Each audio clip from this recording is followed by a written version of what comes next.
A lot of people come out of any kind of trauma, war trauma, rape, childhood trauma, thinking I'm scarred for life, I'll never get better. And I think that's the beauty of trauma work is you can recover, and you can recover with skills that you didn't have before that'll enrich your life going forward. And that's what I love about this kind of work. Are you curious about discovering ways of making your life better? Then welcome to my podcast. I'm Bob Nickman, and this is The Exploding Human.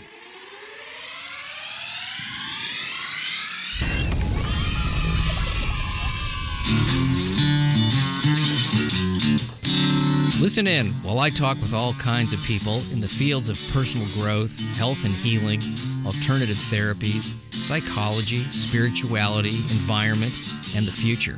I'm looking for those answers that make life better for everyone. You'll meet cutting-edge practitioners, doctors, artists, filmmakers, business people, and those who have overcome challenges. The brave, the curious, anyone who's out there helping us humans to explore, expand, and explode. Hey, welcome to The Exploding Human. My name is Bob Nickman. My guest today is Glenn Schiraldi, Ph.D., and we are going to be talking about trauma, and in particular, childhood trauma. But first, I'd like to invite you to visit my website, theexplodinghuman.com. Over there, you can listen to episodes, read synopses, see photos of my guests, read a little bio on myself. There's also a YouTube channel where you can listen. That is The Exploding Human with Bob Nickman. As I said, my guest today is Glenn Schiraldi, Ph.D., been working in the field of stress management and trauma for a very long time, many decades. He's written 14 books. His latest is a workbook, and it is a recovery workbook. So it is an opportunity for people who cannot afford a therapist or have not found someone yet to work on those issues of trauma, which is a really powerful gift that he has given to us. Glenn is a graduate of West Point and has worked with the military in stress management as well as the Department of Public Health. So I'm going to let Glenn tell you his story, how he got into the field, and the things he has learned over many decades of researching, studying, and working with people who have experienced various types of trauma. So this is Glenn Schiraldi. Good morning, Glenn. I'm so glad you're on my show, and we met through Lainey Rosenzweig, who was a huge fan of your work, and I guess you're a big influence on her, and her work is tremendous, and I want to find out more about the work you've done. I know you've written like 14 books, so that's impressive in itself, just to sit down that many hours and type. That was a real love-hate relationship with me and writing books, but when somebody comes up and said that book really helped me, it makes all those years of isolation worth it. Lady is amazing, creative and innovative and brilliant in the way she's tied so many aspects of healing into one therapeutic modality. So I've enjoyed her association tremendously. Well, I feel very blessed to have met her, and if she's a fan of yours, so am I. It's automatic. So here we are. Going to talk about trauma and the various ways it occurs and manifests, and the healing modalities, and what we can learn about what that is, and how it doesn't have to rule our lives. Hopefully, that is really what. And I was saying to you before we started, it seems like adulthood is all about fixing childhood. Not all about it, but a lot of it is just, you move through the world with this worldview that is established in your childhood. And you either can change it, or you're almost like, I have to say, like you almost, sometimes it feels like you're a victim of it sometimes if you're not aware. I know that your latest book is about childhood trauma. So why don't we start with that? So the Adverse Childhood Experiences Recovery Workbook was sort of a culmination of the last 45 years of my career in stress, trauma, and resilience. And it really did tie together so many things. I have worked mostly with adults, high-risk groups like cops and firefighters and military.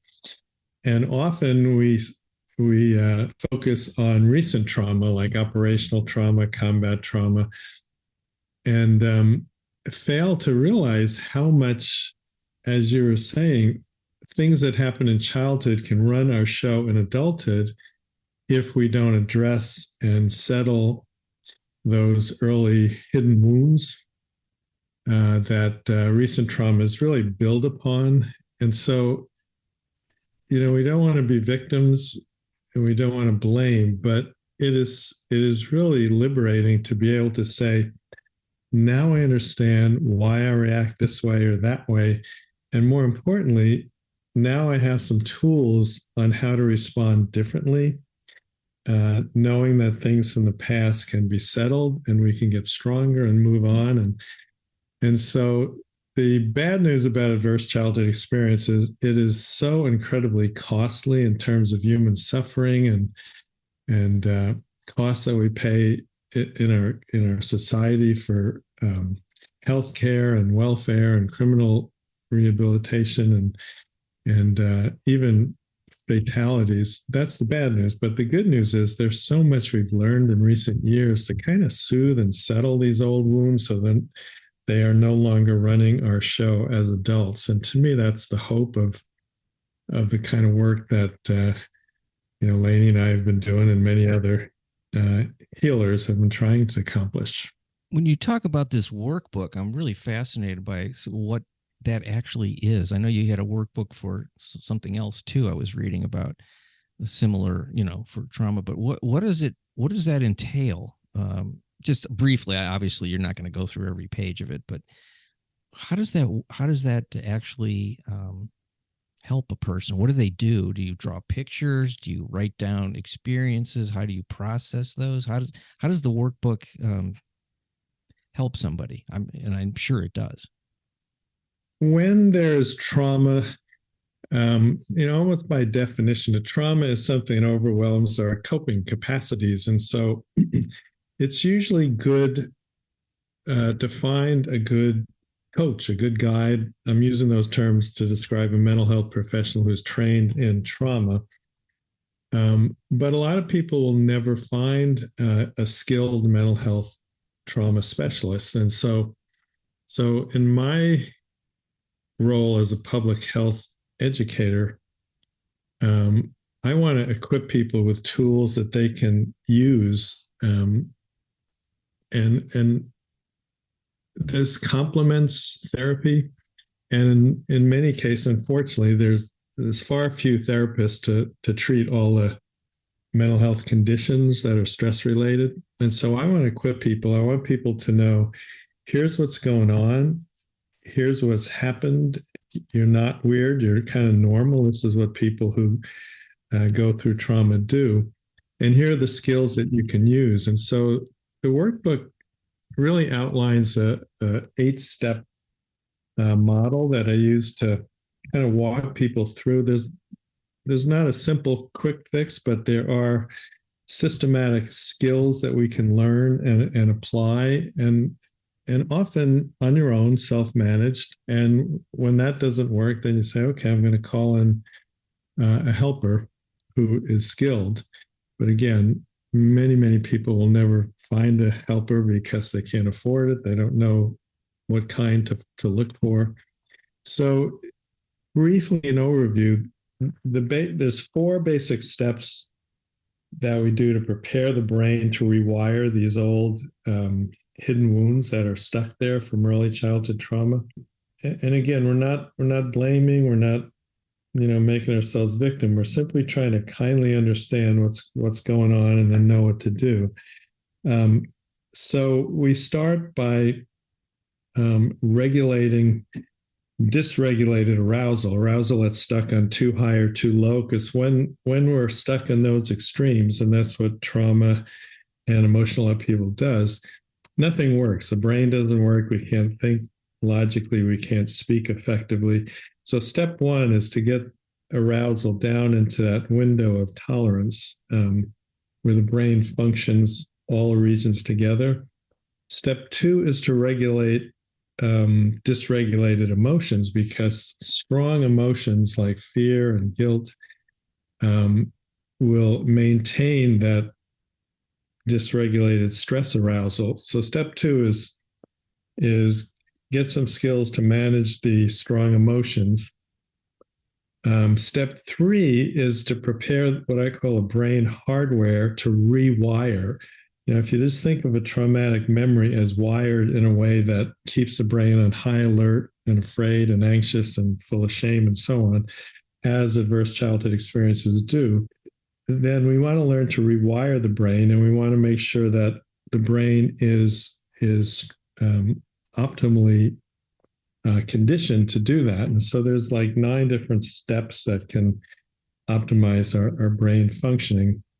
Then step 4 is using imagery to strengthen and stabilize the traumatized brain.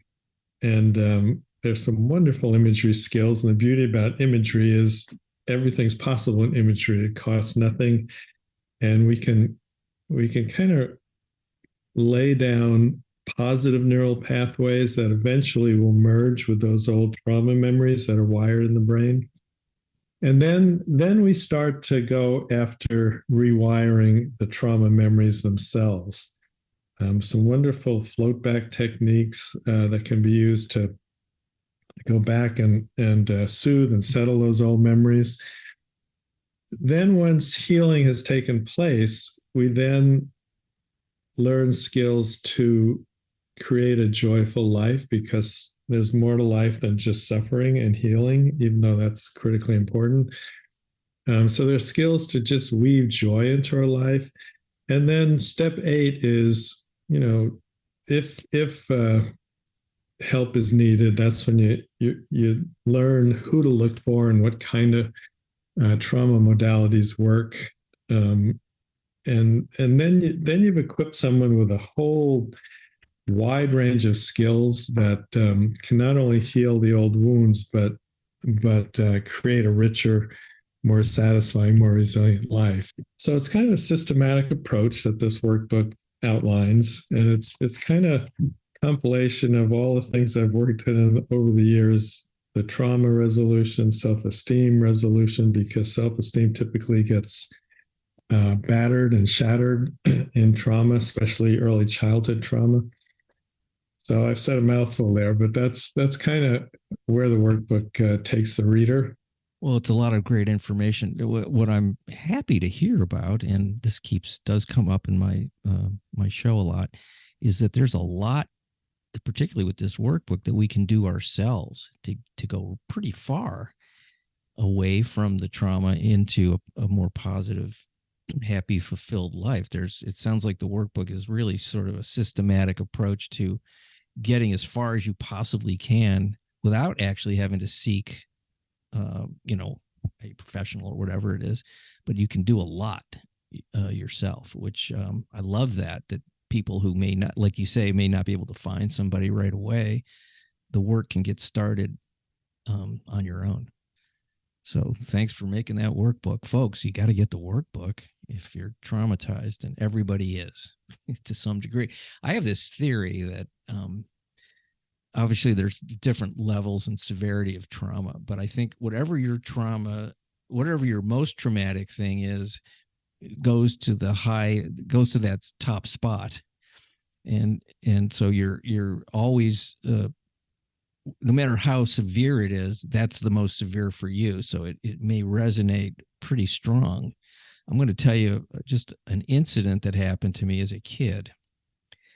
And I made a decision. It was a school function. We went to lunch at some kid's house in like the 3rd grade, let's say, 3rd, 4th grade. And we were playing some game, and whoever lost had to go through crawl through the legs of the other kids, and they gave you like a paddle, like with their hand. And so I went through, and this one kid hit me super hard, and it hurt, and I got up and I started chasing the guy around, and I couldn't catch him, and I fell, and everybody was laughing. And this is not like major trauma. It was just super humiliating. And I started crying, and I was so absolutely embarrassed and humiliated, I said to myself, I am never going to allow this to happen again. This is too painful. I will never allow myself to be humiliated in any way. So anytime that I could prevent it by either being sarcastic and putting somebody else on the defensive first, or avoiding situations that had potential humiliation. I mean, I made this decision. I said it to myself. I remember doing it. This will never happen again. Of course, everyone has these things that come up in life. And it was something that held me back in so many areas out of the fear of that result happening again, that I didn't either try something or I put other people in positions where I felt I could control it so it wouldn't happen again. Small, it's not like I witnessed it. I was in a terrible car accident or somebody, I was sexually abused or any of that stuff. It was just, and I remember, and to this day, although that doesn't rule me by any stretch at this point, if I feel like I'm going to be humiliated in any way, I could feel it all through my body. My chest locks up. I get, the startle response. I'm like this, and it's a really interesting thing that I sort of realized how much that I carried that through. Not even and maybe some kids would just go, that was just a crappy day or a crappy 10 minutes. But for me, it was awful. It was just awful. And so that was something that was high up on my list of triggers in my entire life for a long, it doesn't obviously now, not obviously, but now it's not a big factor. Although I'm sure some of it's there. There's probably some residual effect to that incident at 8, 9, 10 years old. That's a beautiful metaphor, really, for more severe kinds of trauma. And the thing about a younger child, say, who was shamed, and this is what I think is so fascinating about early childhood trauma. Much of it sticks in the nonverbal right brain. It's not the logical, adult, thoughtful, verbal left brain, but it's the right brain that's online and developed in the first 3 years of life. And so it lodges trauma non-verbally, often beneath conscious awareness. And the right brain has strong connections to the emotional and survival centers of the brain, all things that give us visceral responses years later. We get triggered by someone disrespects you or criticizes you, and that pulls you back, perhaps without even realizing it, to that shame response when a caregiver maybe yelled at the child, and the child doesn't think logically because the left brain isn't online yet, but it registers viscerally in the right brain. And so that's a great example. And as adults, why am I so hypersensitive to criticism? Say, well, perhaps you were given the nonverbal message you weren't valued. And so knowing all that gives us a lot of ammunition, it equips us to rewire those old memories. In other words, not just intellectual, okay, now I get it, but how do I rewire that memory so that it's settled? It's not still running my show today. Yeah, it's an interesting thing about what I was just talking about is the opposite of being guarded that way is to be vulnerable. So that was a huge fear to me. And the interesting part about it is when you are vulnerable, obviously you have to be selective about how and where you are vulnerable. But when you're vulnerable, it actually is a wonderful connection to other people. And it's like, I like people that are vulnerable. I enjoy being around them. They feel safe to me. They're interesting. They're open. And when I can do that, I get the same response. So here's this, let's say, this one incident, maybe there were others, I don't know, but literally kept me from becoming a full, open-hearted person, which now I'm, obviously much better able to do. I loved how you say that. And other people kind of have a somewhat different response, saying, I'm going to become so capable, so adequate that nobody can ever find any fault with me. So these are some of the driven overachievers.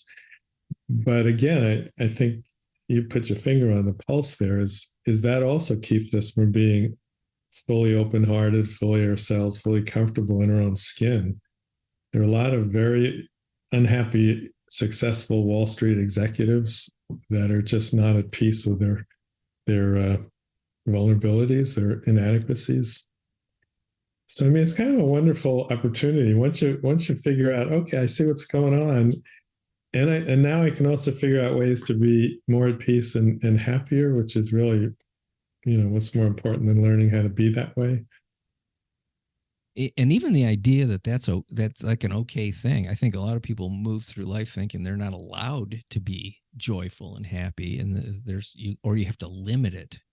It's an interesting take on things.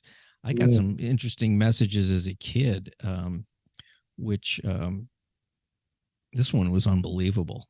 It didn't make sense to me at the time, and it still doesn't. But my mother used to say to me, if I was exuberant and getting really sort of up and like really joyful, she would say, settle down, it's going to wind up in tears. I don't know where the heck that came from and what the fear. And first of all, why do you think that? Second of all, what if it did end up in tears? So what? And what whatever her worldview was, that was the worst thing, that she would have to handle and comfort her child's emotions, and she didn't want to. I'm not exactly sure. I never discussed it with her beyond telling her.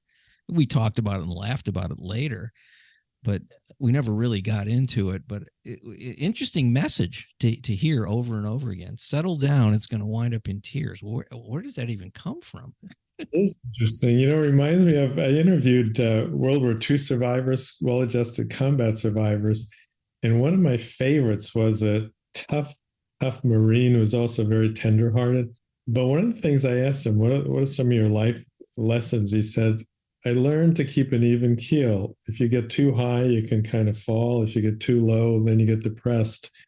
And so in the context of what we're talking about, I think there's a way to sort of keep an even keel, but have an inner joy that is strong. So you're not afraid of laughter, you're not afraid of happiness, but realistically, just realize happy times may not always last, but that inner quiet joy can last. So I think the Easterners say, well, you don't get attached to happiness because then you're disappointed, but you can still be happy with who you are inside. I think that's what we're going is. I'm not afraid of being happy if I'm at peace inside.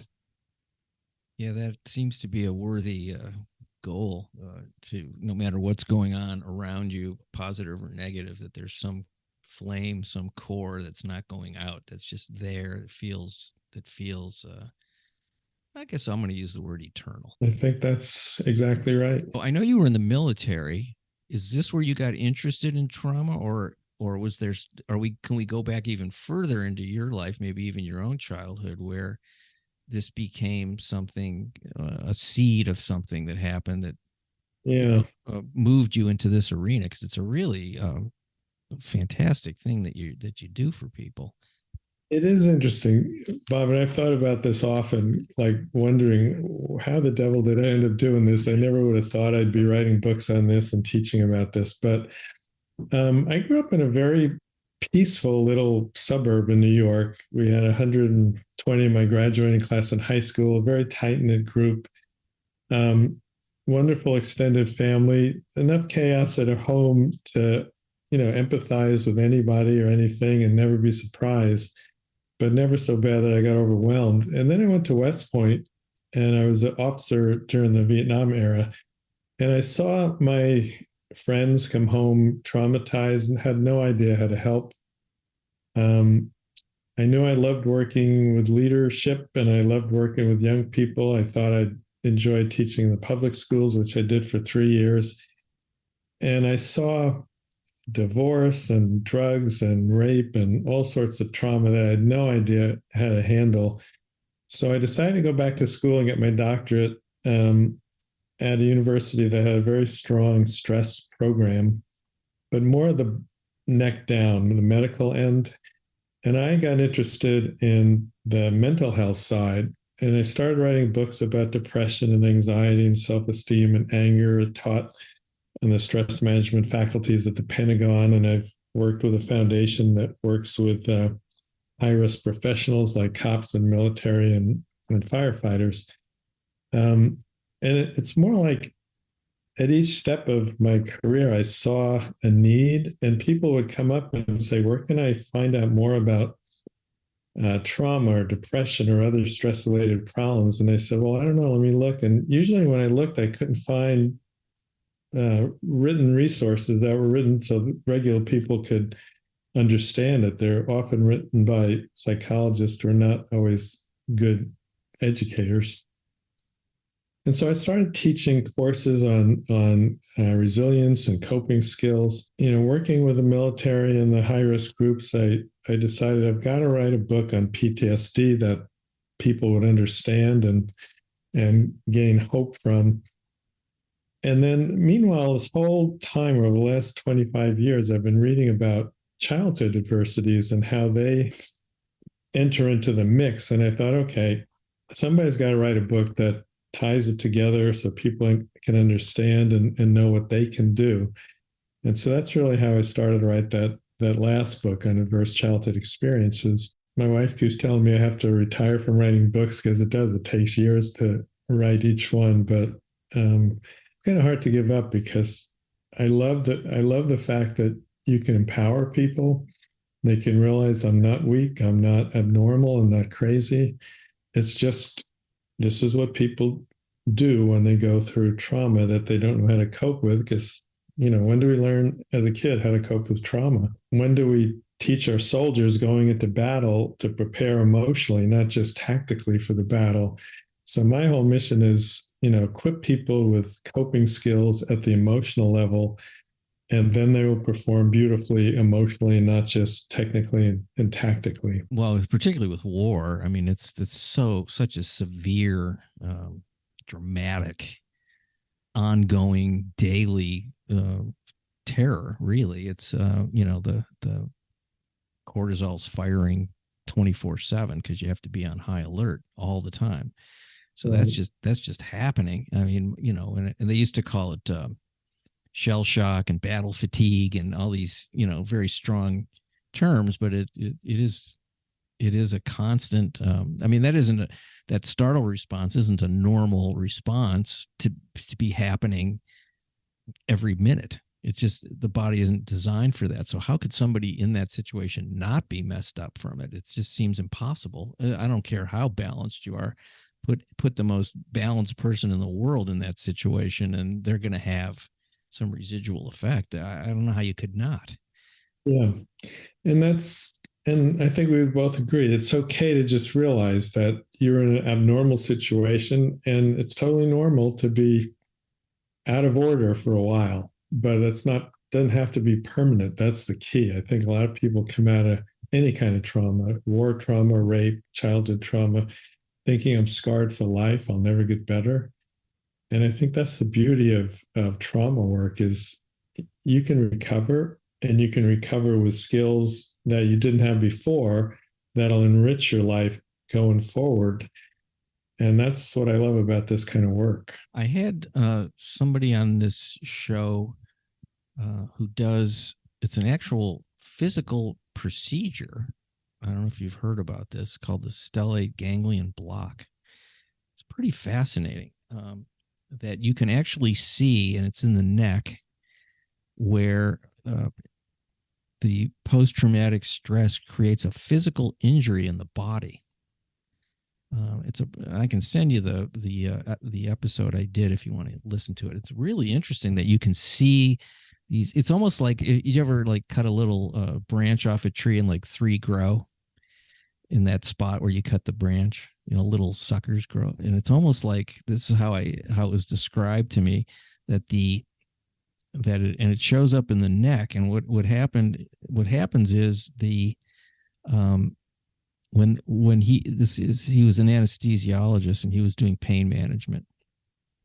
And what they realize is when you numb those nerves, that it actually sends a message to, I guess it's the amygdala, is that the traumatic part of the brain that deals with trauma, and soothes that, so those traumatic events are not affecting you. It's a pretty fascinating thing that it can be seen with a functional MRI, and then they use ultrasound when they do this procedure. They do it on both sides because one is from childhood and one is from adulthood trauma. It's pretty fascinating, and they've been working with the military in a number of military bases and hospitals, and it was a fascinating thing, I guess. And he started to refer to it as post-traumatic stress injury, that when you have an emotional incident, a trauma, that it actually manifests physically in the body. It isn't just a psychological damage. I was really fascinated by this. I don't know much about it beyond what I'm telling you and what he talked to me about on the podcast. And I think maybe for some super severe cases, that may be, in our futures, there are a bunch of centers that do this. Have you heard about this, or does it make sense to you, or that there's a physical injury? I think it makes sense because the mind and body are connected. What it made me think about is, we used to, well, we still do, in too many of our graduate programs, we teach future trauma specialists to ask questions like, tell me what you're thinking, tell me what you're feeling. That's a left brain approach. Trauma doesn't reside in the left brain. It resides mostly in the right brain, nonverbal. And often when talking doesn't help, and it is often not the best place to start for resolving trauma, there are new bottom-up approaches to treating trauma. Pat Ogden and Vander Kolk and Peter Levine and others are using this, which basically says if you want to get the brain's arousal into that resilience zone where arousal is not too high or not too low, you start by calming the body. That calms the survival parts of the lower brain. That in turn calms the emotional centers of the brain, including the amygdala. And then you might be able to tell your story, which is kind of the integrating final piece to put all parts of the story together. And so, that would be an example of a psychological / physiological approach to calming the brain in a bottom-up fashion. So it's neat to see how once you get the principles of resolving trauma, you start to see different modalities that do it. And you go, well, sure, that makes perfect sense. 1980, we didn't understand any of this stuff. And now we're kind of saying, okay, we understand the brain better. We understand the nervous system better. And so when people do these things at work, you go, well, of course, that makes perfect sense now. Yeah, it's really fascinating. I know I read that The Body Keeps the Score a number of years ago. That was the first sort of literature that I read about trauma and his study of trauma, and it really opened me up to accept, a lot of the things that are sort of commonplace now, but it was shocking to me when I first read it. I mean, now I go, oh, that makes complete sense. But just the idea that a trigger now could trigger the trauma that happened 20 years ago with the same intensity, even though it isn't the same trauma or even the same intensity as it was. Like I was telling you before we started, somebody pokes me in the chest, I go nuts. It's been decades, like, folks that are listening, it hasn't happened, but it's as if, I don't know what it is. It's just some sort of somebody diminishes me. I go nuts. I don't like it. I don't like it at all. It probably goes back to that original story I told you. It sounds very similar. Did you make that connection, Glenn? But what it symbolizes is the same thing. It does. And I didn't even care how big they were. It didn't matter to me. It just, and everybody's bigger than I am. I'm a short guy, so It's such a interesting thing to have these reactive moments that are seemingly out of our control, and they are out of our control in those moments. If I was objectively watching myself react that way, I go, "Don't do that. This guy's gonna kick your ass if you give it back to him." But yeah, it's that what's that great Eckhart Tolle line? Unconsciousness equals reactivity, and reactivity equals unconsciousness. I always loved that idea that we're almost like I don't want to say victim, but we have these responses that they're not logical. Like you say, it's a different part of the brain, and talk therapy can only go so far. It's good for uncovering things and seeing what the source of stuff, but I don't think it goes much beyond that. At the Pentagon, we used to have anger management skills. If you remember the type A personality, where hostility and anger was a big cause of heart attack. And that is still true, although it's not that simple. But I love the idea that anger management works great until you're angry. Overtake your reason. So I'm really impressed with this idea, and I've been trained in cognitive therapy where you get at those distorted thoughts. But I think it's so much more powerful to go deeper than the thoughts, go under the thoughts. And so you take a sensitivity from childhood and you soothe it with loving kindness, the self-compassion skills, the imagery skills, the time tripping skills, where you go back and you kind of offer the comfort and the encouragement, the physical protection, whatever that child needed. And that's where those deep memories start to change. And to me, that's just really hopeful and really encouraging. It really is the idea of being able to rewire your brain to a new sense of safety. Mm-hmm. I think that's really what people want. They want the two things I think most people want, or all of us as human beings, is to feel love and to feel safe. And if one or both of those are not in place, you're going to have issues. And I like the word you chose there. It's a sense. It's not a thought. It's almost in the body, in the lower parts of the brain. And that's put in place in a bottom-up fashion. It's not top-down logic so much as it is rewiring those memories in the right brain, the lower brain. So you're physically and emotionally, you respond differently. I always have this image in my head of I had this cat that we took in, and it was moderately feral. It was kind of a difficult cat. He bit people, which always made me laugh. He'd sit on our front fence, and people would pet him, and he'd bite him. And he would bite me too. But then as he got acclimated to our home and was loved and fed, and I used to see him, and he would get on the kitchen table and fall asleep on his back with his just splayed out, his back legs, his front legs. And he was so safe and comfortable. And you could literally go up to him in his sleep and rub his belly. And he was so okay. He became a different animal. Now it's a very simplistic version, but the image of that was so comforting to see.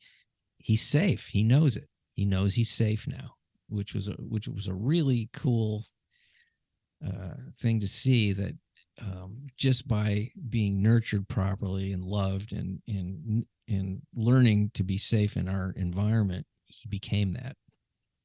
Yeah. And so, there's some wonderful research on attachment now, and it guides us in terms of what we can do to rewire.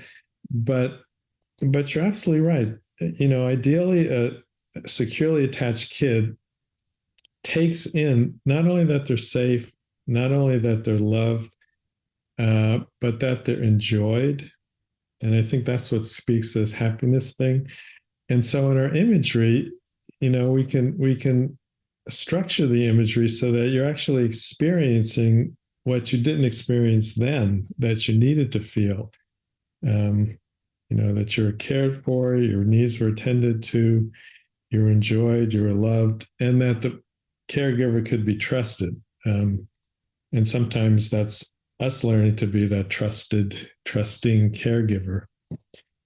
But as I said, all things are possible in imagery, and when we do it in a real sense, it starts to rewire the brain, and eventually rewire the actual trauma memory directly. It's like most of the world's difficulties can be somewhat traced to the individual's worldview based on their upbringing.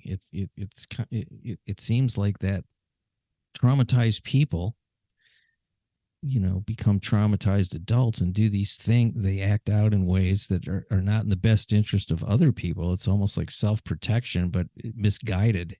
Isn't it?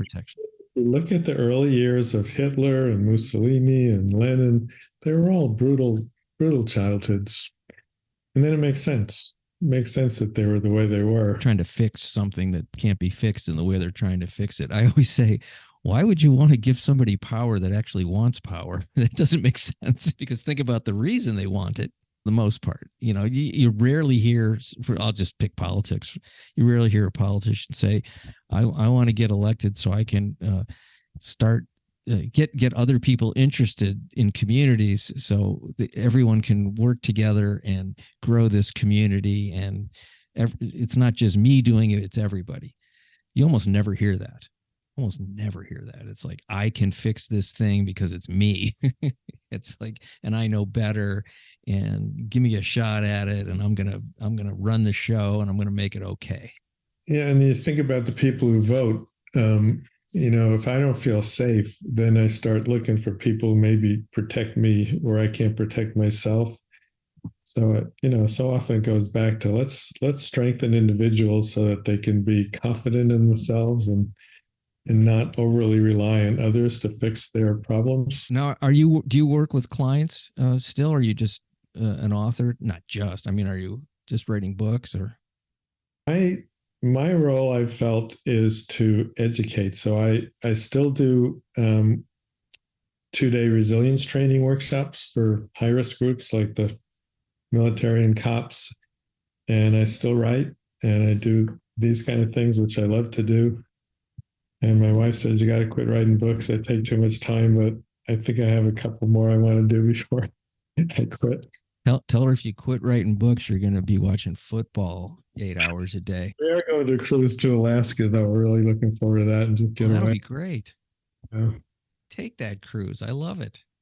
Did you do it? No, I just love the idea. I have friends that have done it.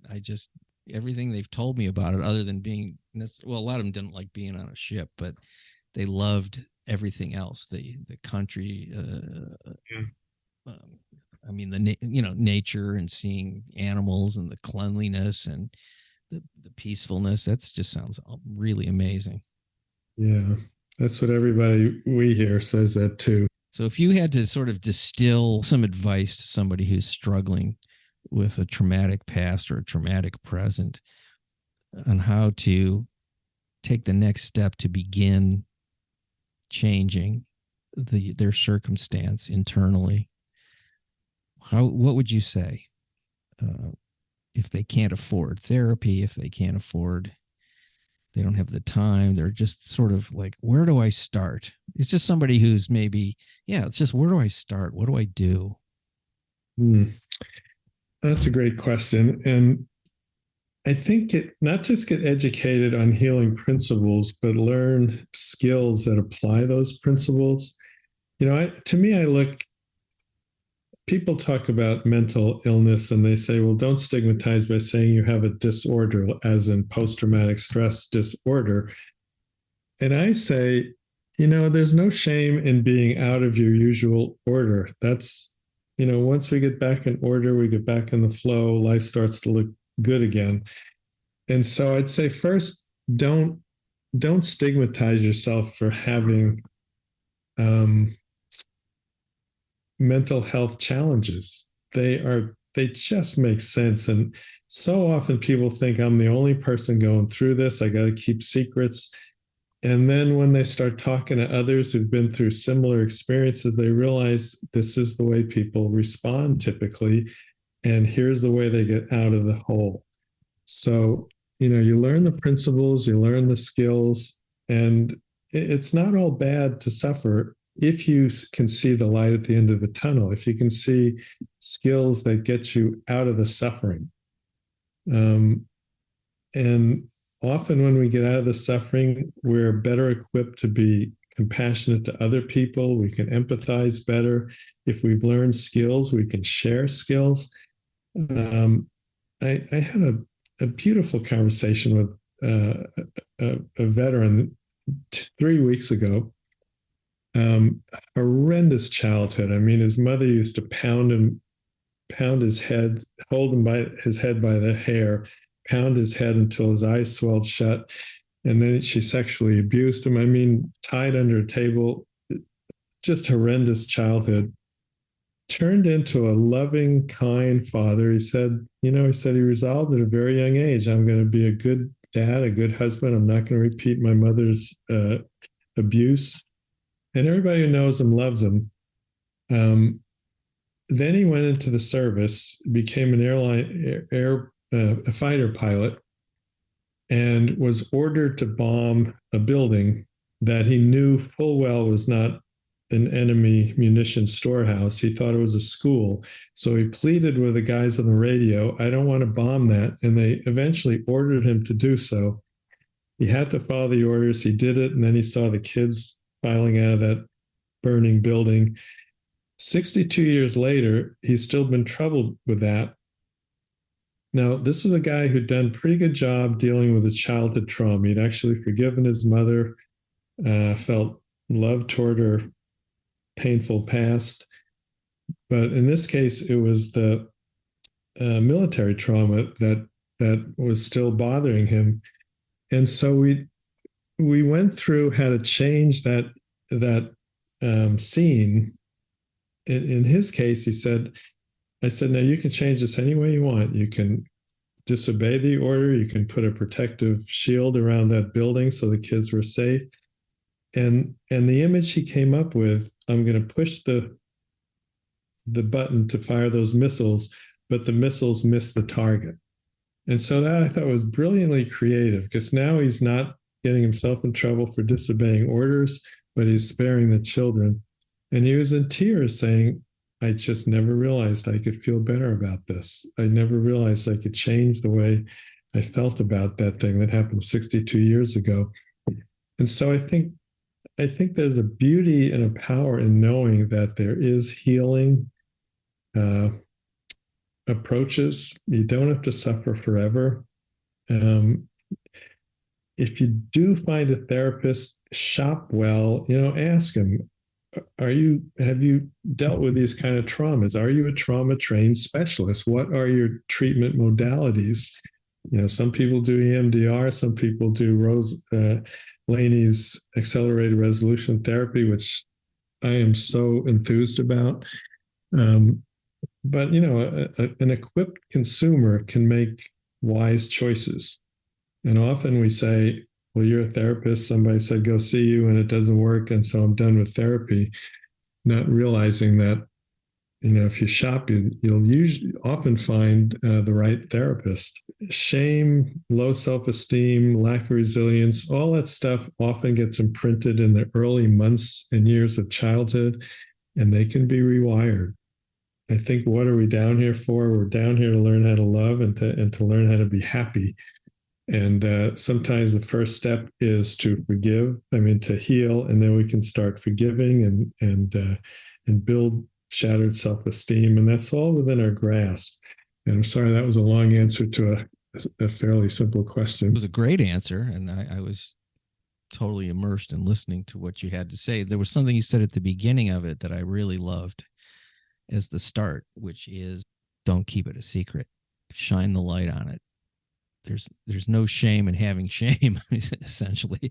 And once you start to say, oh, this happened to me and this is what I'm struggling with, you will vibrate in a way that brings other situations into your life. It's the keeping it a secret to me is the main thing in any type of situation. What do they say? The two most difficult things for somebody to say is "I don't know" and "I need help." It's not an easy thing to do. When you first do it, you feel like, "Oh, this isn't safe," but it is. Yeah, and we get better at this. My wife and I led an addiction recovery group for years, and typically people come. The addiction is a way, not a good way, but a way to cope with unresolved pain, often from childhood. And once they get around like-minded people, haltingly at first, they open up a little bit, and then they realize it's okay. We're all in the same boat. We're all trying to help each other. But ultimately, it's love that heals. Now, I'm not going to share everything with everybody because not everybody is compassionate and loving. But once you can be around people that you discern are trustworthy, and you do get that pain into the light being kindness and love, then we have a good shot at healing. If you can add skills to cope with pain, it's a better shot. Well, thank you for talking to me today. It was really eye-opening and wonderful, and congratulations on all the good work and the trip to Alaska. Very important. Probably the best part of the whole talk was knowing that you're going to Alaska. Well, thanks, Bob. Well, thank you on the trip, and thanks for the interview. It's good to be with you. You too. Have a wonderful day. Thank you so much. Much appreciation for you folks listening to The Exploding Human. The website is theexplodinghuman.com. The YouTube channel is The Exploding Human with Bob Nickman. One more time, I want to thank Glenn Schiraldi for being on the show and offering his wonderful insights. You can buy his books where books are sold, as they say, and have a fabulous day. Thank you.